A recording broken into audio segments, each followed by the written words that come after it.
Good morning. If you're here, you're probably here because you want to save time for your 3D work. Doing 3D takes a lot of time, so each thing that you can do to minimize the time it takes to create something is very helpful. So I got this question the other day. Hey Michael, can you automate Blender with scripting? And if so, which scripts are the most useful? Which scripts are most useful will of course depend on what you do. If you do motion design, if you do characters, environments, animation, etc. But in this video I will share the 14 scripts that I've used most myself throughout the year for my work. I'll leave each script down in the comments so you can just copy and paste them if you want to use them. You don't need to know any scripting in order to use these, so let's stop rambling and jump right into the scripts.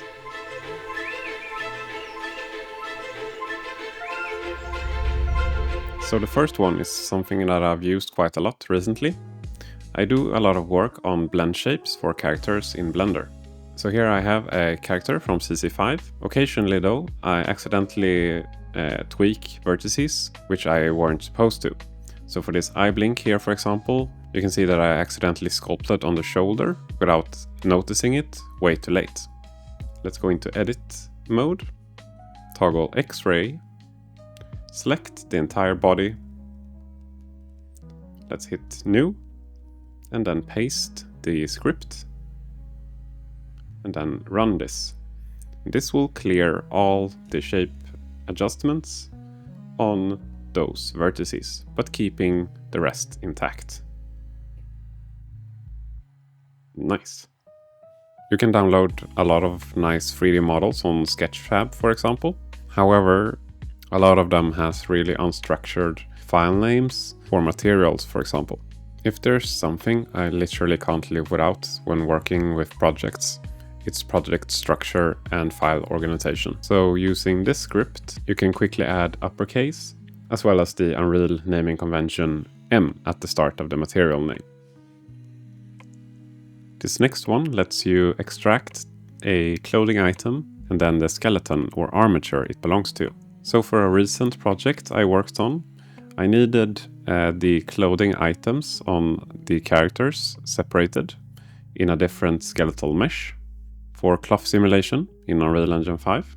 So in order to use this, you can select a clothing item, then paste the script, and then when you hit run, it will delete everything in the scene, but keep the clothing item that you had selected, as well as its parent armature or skeleton.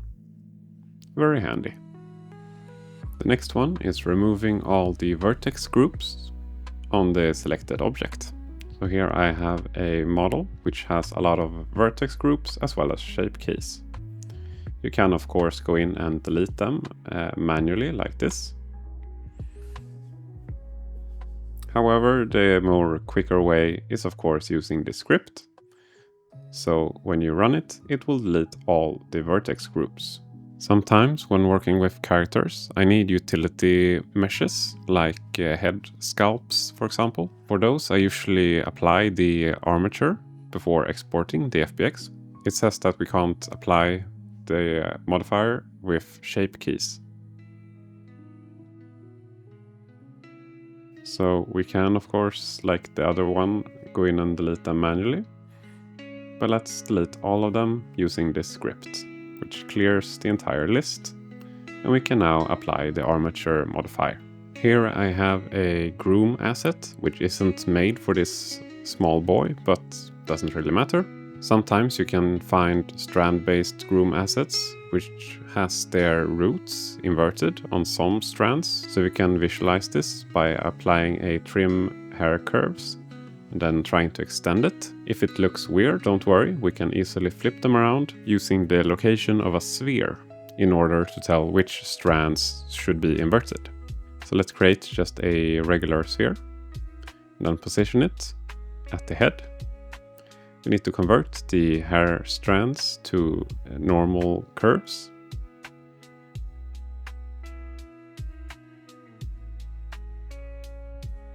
And then let's run the script. And then to try this out, let's go in and apply a trim hair curves modifier once again. And let's check the final results. Now the beard grows in the correct direction.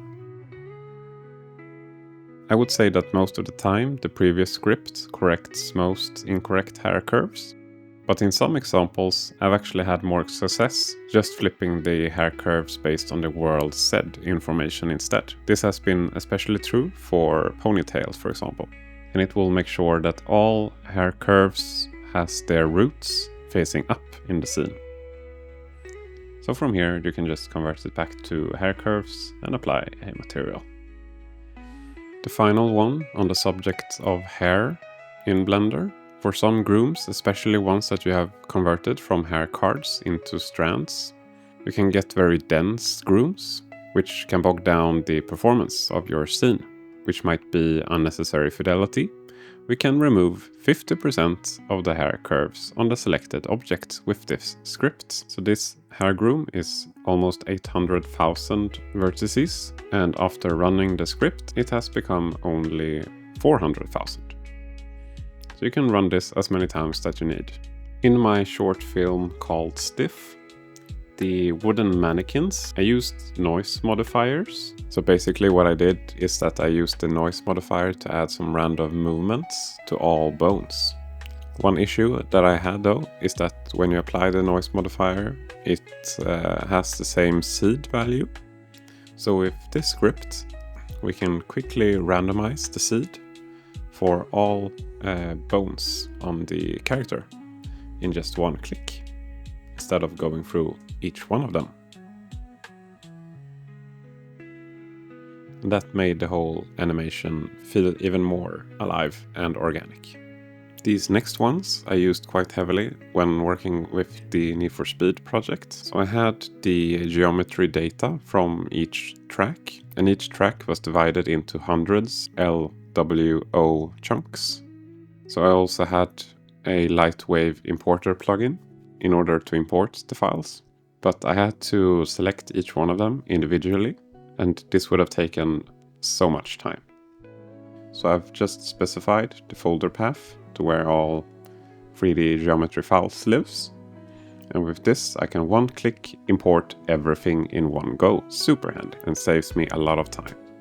So you can use this script, and I guess this would work for like FBX and OBJ as well, if you tweak the file import type. Once I got the meshes into Blender, all of them had materials and the textures imported. However, the textures were not connected to the base color input. So I started connecting each texture to each shader input. And this would of course also taken quite a lot of time because it was hundreds of materials. So you can see the texture here, and then connecting it to base color displays it properly.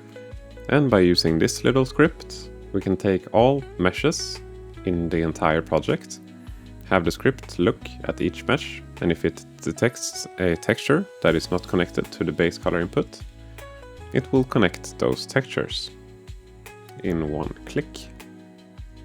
In the event that you've maybe imported a lot of 3D meshes or a 3D mesh that contains collections, you might want to rename a lot of meshes at once that have really strange names or just names containing strings of numbers, etc.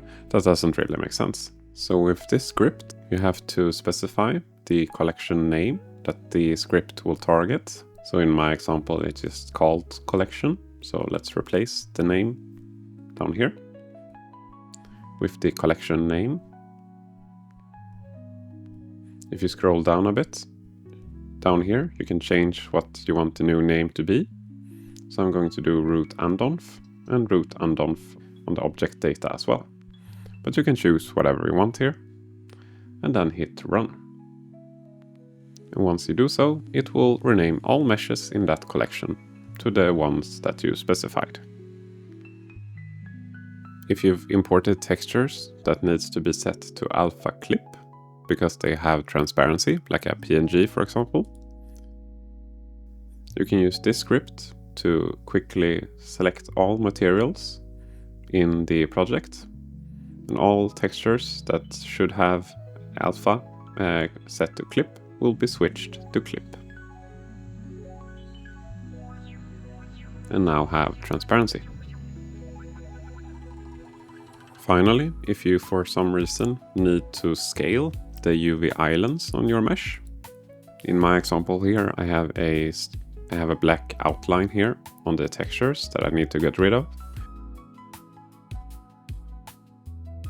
We can use this little script to scale the UV islands based on a percentage.